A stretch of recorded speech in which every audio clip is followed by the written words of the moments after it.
lots of virtual performances going on. Audience Access has the capability to have, in the privacy of your living room, a program, and also the capability for micro donations to fund some of these events. What are your thoughts on that, and is there a fit? Well, I don't, first of all, I don't think that they'll ever go away.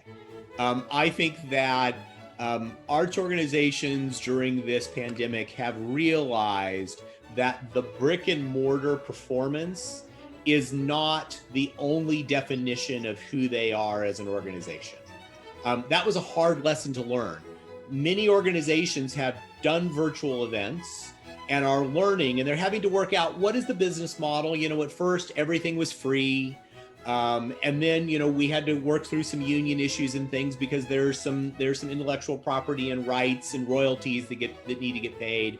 But I think now we are going to see virtual performances become a standard for organizations, for arts organizations. And I think that just like we want to hand someone or give someone an opportunity in that program to learn more about our organizations, when it comes to attending a live event, that doesn't change when you move into a virtual sphere.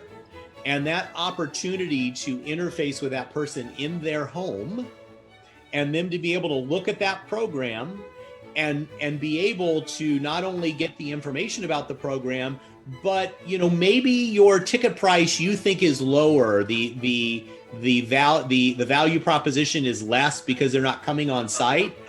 I would argue that the value proposition is higher, but I think that's probably a time for another different conversation.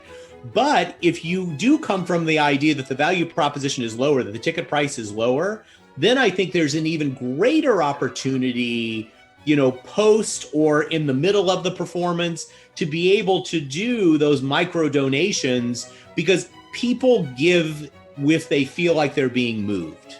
And people give to what you believe. They don't give to what you do. They give to what you believe. And as an organization, if you're doing something that you put on stage and broadcast out virtually to an audience, and you truly believe in what you're doing and you vested into it, and there are a lot of really interesting companies right now that are doing this, they are seeing donations come in way in excess of the ticket price because you stopped here's my wallet and I bought a ticket with it. But now by using audience access and being able to make your case, you're now appealing to the heart.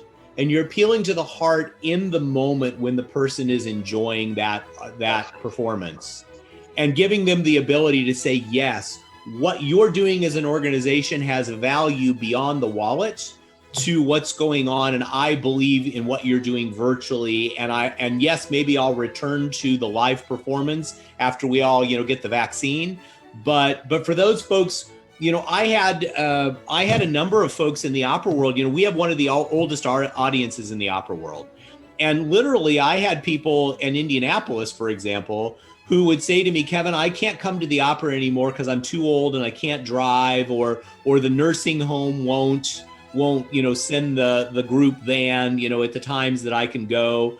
And so virtual events actually opens up an opportunity for that older audience for you to continue that conversation, and be able to have them be able to enjoy something, and they don't have to feel like they're losing out.